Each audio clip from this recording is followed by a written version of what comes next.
এই জন্য আমরা বলি জুলাই ঘটনাপত্র ভাবে দিয়েছেন ডক্টর ইউনূস সাহেব, আপনি যেদিন ৫ই আগস্টের মঞ্চে দাঁড়িয়ে শাপলা চত্বরকে অস্বীকার করে জুলাই ঘোষণাপত্র ঘোষণা করেছেন, সেদিনই আপনার বাংলার আস্থা হারিয়েছে।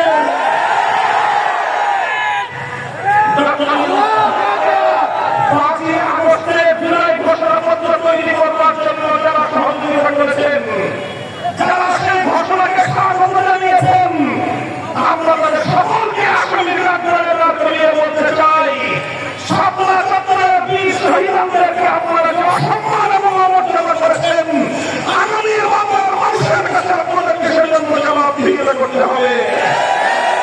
শাপলা চত্বরে যদি আমার ভাইয়েরা রক্ত না দিত, তাদের রক্তের উপর যদি বিপ্লবের ভিত তৈরি না হতো, 2024 সালের জুলাই বিপ্লবের পতন তৈরি হতো না। 1947 সালকে অস্বীকার করে 1971 কে শ্রদ্ধা জানানো যায় না।